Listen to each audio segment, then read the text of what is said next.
Hi, and welcome back to Thone's 1 Peter Nibbles number 9. Greeting to the elect pilgrims, part 9 of 9. The Salutation. This comes from 1 Peter chapter 1, verses 1 and 2.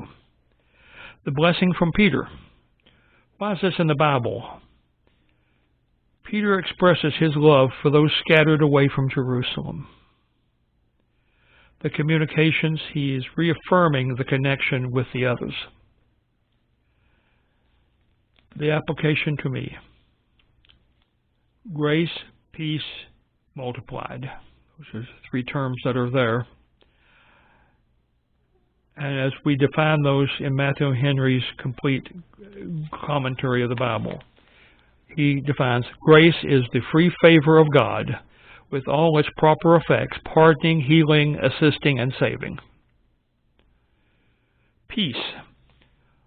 All sorts of peace may be here intended. Domestic peace, civil peace, ecclesiastical peace in the church, and spiritual peace with God, with the feeling of it in our own consciousness. And 3, here is the request of prayer in relations to these blessings, that they may be multiplied, which implies that they were already possessed in some degree of these blessings, and he wishes them to the continuation, the increase, and the perfection of those blessings. And that's really when he says, grace unto you and peace and be multiplied. Okay. God leads us with, love your brothers and sisters as I love you. And my response is, Lord, thank you for showing us what is truly important in your kingdom. Okay, just in closing up now on this section, and there will be another section on 1 Peter 3 through 12 starting tomorrow. We have these 3 thoughts about salvation and how they come about. There's no disagreement that salvation comes from God. There's no disagreement that God sometimes elects people to do specific things, like be apostles and be prophets and so on. And also, there's little argument about some of these things, but really the main argument which we had in those last 3, 6, 7, and 8, those outlooks is whether or not God saves people that don't deserve to be saved by his own decision and will. And that's one of the arguments against Calvinism.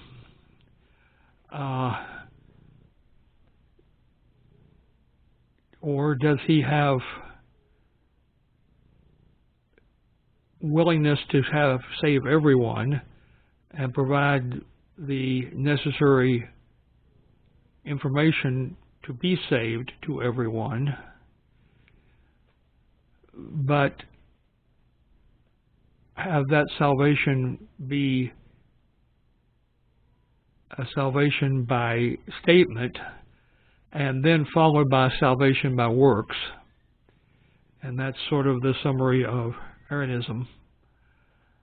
And then the Baptist viewpoint, the independent Baptist viewpoint, is that it's a free offer for everyone, and those who take it will be saved instantaneously and immediately, and there's no going back. There's no way you can sin so badly that you aren't saved once you are saved.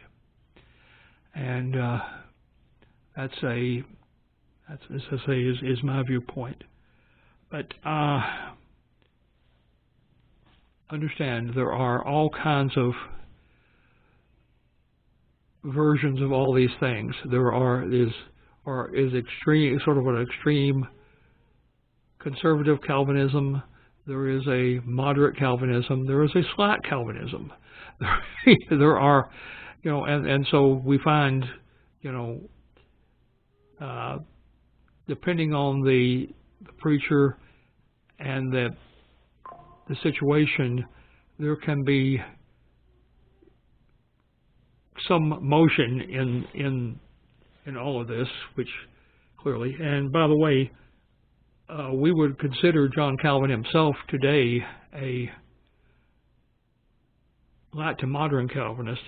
He is not one who would have preached in his day some of the things that the extreme Calvinists do. And of course, the issue with that is, all of this is that extreme Calvinists do not believe in sending out missionaries, or they're very centered on each other, and so they don't try to convert other people, because God will. It isn't their responsibility. God has already decided who's going, and so therein lies one of the problems. And like I say, the multi-step process is a problem with Arianism, and I'm sure that there are problems with my belief as well. But anyway, I just want to tell you that I'm glad to be through this minefield here, and I hope I haven't offended or hurt anybody's feelings.